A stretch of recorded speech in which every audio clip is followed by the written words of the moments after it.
Nurses in Linden take to the streets again in their efforts to condemn all types of crime in society. The Labour Ministry says there have been 14 workplace breach-related prosecutions this year compared to 6 for the corresponding period last year. New CEO of Digicel Guyana says the liberalization of the international market is critical, referring to existing local rates as scandalous. The details of these and other stories, GINA News, Eye on the Judiciary, Health Tips, and of course the latest sporting action.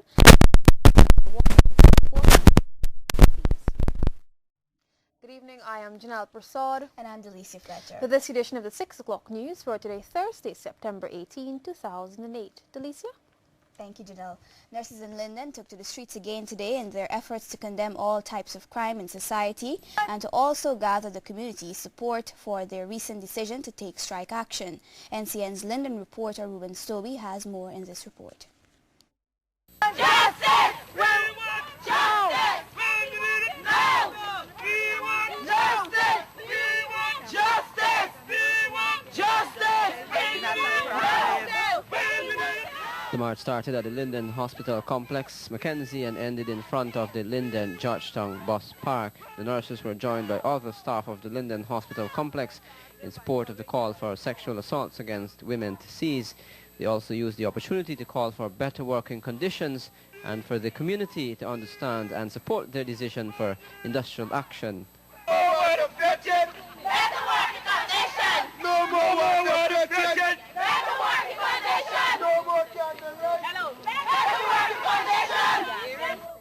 Now showing our faith to the community that we will stand against all crimes of its sort, but we will be there for the community as of today, working to have your healthcare system back in progress. However, we must ask the community to support us in our causes that we have outlined to the government.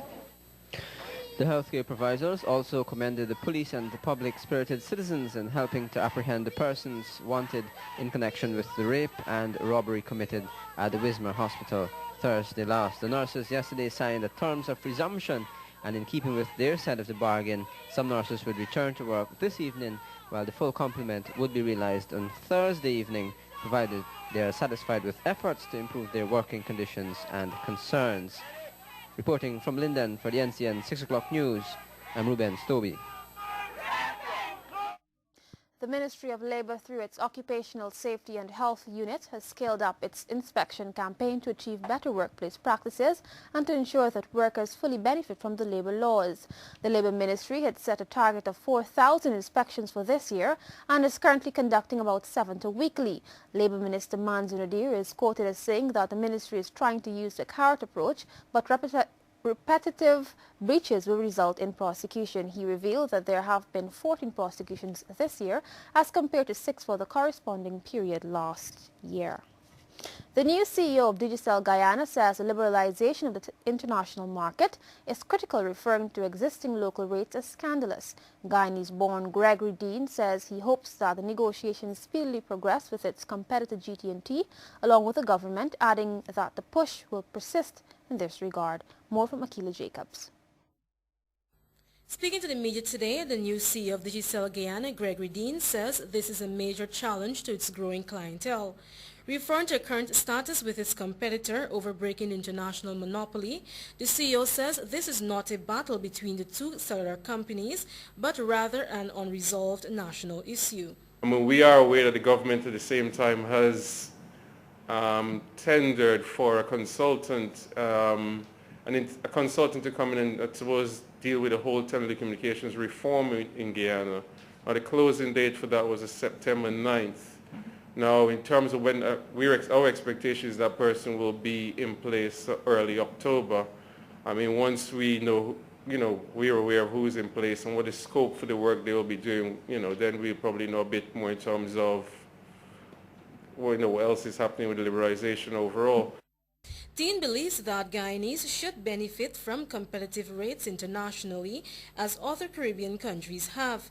The CEO also notes that since its acquisition of U-Mobile Cellular Inc. in November 2006, over 250,000 subscribers have been added to its network base, considered now the larger in Guyana. Now, in terms of how we go about knowing our market, judging your market share, I think most companies will have different methods of measuring, if you like, their customers. We specifically measure our customers looking at a 30-day activity. So if we don't see customers active in 30 days, we don't count them as our customers. So, I mean, GT&T at the end of quarter two said they had 277,000 customers. I'm not sure what method they're using to measure their customers. I mean, the way we look at it, we look at traffic in between the network, and we, do estimations on where we think we are in relation to the other network. And based on our estimation, we feel we have more subscribers than GT&T. Dean says Digicel's network size must be looked at in the context of its presence in 23 countries, providing what he sees as high-quality customer service. Meanwhile, the CEO says the company is satisfied with the response from the Guyanese population and is encouraged to sustain its service. He also notes that Digicel Guyana is working to sustain the cellular company as a Guyanese one. Reporting for the NCN News, Akila Jacobs. Canadian Airlines Sky Service says it will resume operations in Guyana for the Christmas period, even as a new airline has approached the government to operate flights here. This was confirmed by Tourism Minister Mani Ramprasad, who says he is hopeful that the airline can come on board full-time. Here are details. Sky Service, which operated July 1 to September 2, will provide direct services from Toronto to Georgetown during the holiday season starting from December 13, while the New York airline GG Tours will cater for New York Georgetown passengers. Minister of Tourism, Industry and Commerce Mani Ramprasad said he was in discussions with Sky Services to provide a continuous service, since the airline has indicated that it will also fly the Toronto-Georgetown route for the 2009 summer period. He said the government was working to ensure that the process is simple for all airlines to enter into the Guyana market once they satisfy all the requirements. Minister Prasad says government is making business with airlines easier because of the recent increase in air traffic. Officials of Delta Airlines recently met with Mr. Prasad, who noted that they were requesting travel information for the Christmas season, and once they are satisfied with the numbers, they will also increase their direct flights from New York to Georgetown. Commenting on the departure of another Canadian carrier from the Guyana route, Zoom Airlines, which filed for bankruptcy earlier this month and automatically pulled out of the Toronto-Georgetown route, among others, Minister Prasad says the move was quite unexpected and had left many people stranded. However, he said the tour company responsible for chartering the airline, Constellation Tours, was making every effort to provide passengers with alternative flight back home. In this regard, those passengers booked for the Zoom Airlines are now being facilitated by other carriers. Edward Lane, the 6 o'clock news.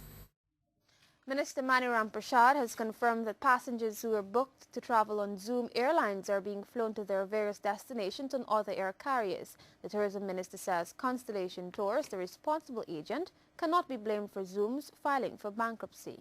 Here are details. Minister of Tourism, Industry and Commerce Mani Ramprasad says that government has taken note of bankruptcy filed by Zoom Airlines. Constellation, the fault is not of Constellation, because nobody knew that Zoom would have gone into this financial difficulties. The minister explained that he is to be briefed on the escrow account for that airline. He says passengers are in the meantime being facilitated by other airlines. Making every effort to get the passengers out of the country. I know for sure that Caribbean Airline has been assisting them tremendously in getting the passengers out, and also Sky Service that is chartered by Titan Tours. Over 200 passengers were left stranded more than 3 weeks ago when travel agents informed them that they were unable to refund tickets purchased. This difficulty came about because of bankruptcy filed by Zoom, which rendered their local representative Constellation Tours helpless. Nicole Telford, NCN News at 6.